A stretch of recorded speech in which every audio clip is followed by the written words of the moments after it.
तो हेलो दोस्तों, आज हम TP223 single module touch sensor के बारे में बात करेंगे। ये देखेंगे कि इस मॉड्यूल की कौन सी सेटिंग को ऑन करने से ये मॉड्यूल कैसे काम करता है और इस आईसी के बारे में डेप्थ में जानेंगे, क्योंकि ये मॉड्यूल बहुत ही कम दाम में आता है और बहुत ज़्यादा वैल्यू ऑफ मनी दे देता है।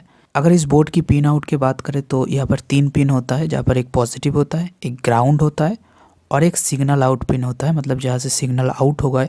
अगर इस बोर्ड में लगे हुए कंपोनेंट की बात करें तो TP223 जो आईसी होता है वो, और एक रेसिस्टर होता है इस एलईडी को पावर देने के लिए। इस एलईडी डायरेक्टली कनेक्टेड होता है जो सिग्नल आउट पिन है उससे।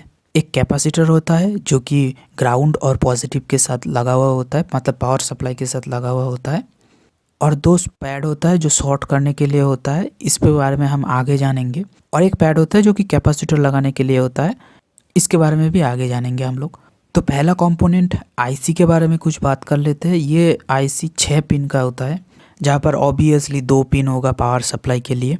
ये जो आईसी है इनपुट में 2 से 5 वोल्ट से ये ऑपरेट हो जाता है, बहुत कम वोल्ट में ऑपरेट हो जाता है ये। और ये 2 पिन होता है सेटिंग्स के लिए, हम बाद में बताएंगे कि ये सेटिंग्स कैसे काम करता है। और ये पिन होता है इनपुट के लिए, मतलब इस पिन को टच करके ही आउटपुट सिग्नल ऑन ऑफ होगा। और ये आउटपुट पिन होता है।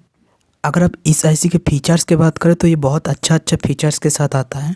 एक एक करके हर एक फीचर्स के बारे में जानते हैं। और एक बात दोस्तों, ये रिवर्स पोलैरिटी फीचर्स के साथ नहीं आता, इसीलिए आप करेक्टली वोल्टेज सप्लाई दीजिएगा।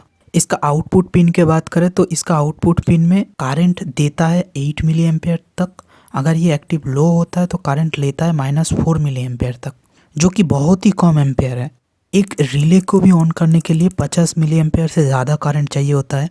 इसलिए अगर आप रिले ऑन ऑफ करना चाहते हो तो इसके साथ एक ट्रांजिस्टर लगा सकते हो। ये तो होगा आउटपुट पिन के बाद। अगर इसके टच के बात करें तो यहाँ पर एक पैड है जो कि कैपेसिटर लगाने के लिए होता है। यहाँ पर 0 से 50 pf तक कैपेसिटर लगा के आप टच सेंसिटिविटी मॉडिफाई कर सकते हो, मतलब इस पूरा मॉड्यूल के जो टच सेंसिटिविटी है, कैपेसिटिव टच सेंसिटिविटी, वो मॉडिफाई कर सकते हो आप। जनरली ये लगाने का कोई ज़रूरत नहीं होता है, बट अगर आपको ज़रूरत है तो यहाँ पर लगा सकते हो आप। और एक इंटरेस्टिंग फीचर्स के साथ आता है जो कि डीप स्लीप मोड, मतलब 12 सेकंड तक अगर आप इसके साथ कोई भी काम नहीं करोगे, मतलब टच नहीं करोगे, तो ये ऑटोमेटिकली डीप स्लीप मोड में चला जाएगा और बहुत ही कम एम्पेयर में करंट कंज्यूम करेगा, 1.5 माइक्रो एम्पेयर हो जाए। इसीलिए 2 तरह से ये वेकअप होता है, मतलब डीप स्लीप के बाद अगर इसको टच करोगे तो 220 मिली सेकेंड की जैसा लेगा ये वेकअप होने के लिए। अगर एक्टिव स्टेट में है तो टच करोगे तो 60 मिली सेकेंड की तरह ये लेगा ऑन होने के लिए। अब हम लोग सबसे इंटरेस्टिंग जो पार्ट है, जो सेटिंग है, उसके बारे में थोड़ा सा जान लेते हैं। सेटिंग के लिए डेडिकेटेड 2 पिन होता है, 4 नंबर पिन होता है जो कि AHLB, जो कि इस पैड ए के साथ कनेक्टेड होता है। 6 नंबर पिन होता है TOG, मतलब टॉग पिन, जो कि पैड बी के साथ कनेक्टेड होता है। जनरली ये 2 पिन ग्राउंड के साथ कनेक्टेड रहता है इनबिल्ड रेसिस्टर के द्वारा। अगर आप इस पिन को शॉर्ट कर देते हो, मतलब ए और बी को अगर शॉर्ट कर देते हो, तो ये 2 पिन हाई के साथ कनेक्टेड हो जाएगा। एक एक करके समझते हैं कैसे काम करता है। पहले पैड ए के बारे में जान लेते हैं। ये 2 सेटिंग ही आउटपुट को मॉडिफाई करते हैं, जहाँ पर ए को अगर आप शॉर्ट कर दो तो एक्टिव लो स्टेट में रह जाएगा। मतलब जनरली क्या होता है, जब टच करते हो तो ये एलईडी ऑन होता है, बट आप अगर ए को शॉर्ट कर दो तो टच करने से एलईडी ऑफ हो जाएगा, मतलब एक्टिव लो स्टेट में चला जाएगा। अब अगर बी पैड को अगर देखो तो बी पैड होता है टगल। जनरली क्या होता है, जब टच करते हो तभी एलईडी ऑन होता है, बट बी पैड को शॉर्ट करने के बाद अगर आप टच करोगे तो ये ऑन होकर रह जाएगा, अगर आप छोड़ दोगे तो ये ऑफ होके रह जाएगा। मतलब एक नॉर्मल सा स्विच जैसे काम करता है वैसे काम करेगा। बहुत ही ज़्यादा काम की चीज़ है ये। ऑब्वियसली ये 2 सेटिंग एक साथ काम कर सकता है, मतलब ए को शॉर्ट और बी को शॉर्ट कर दोगे तो ये पैरेलल वर्क करेगा 2 सेटिंग में ही। यहाँ पर आप टेबल पे देख सकते हो।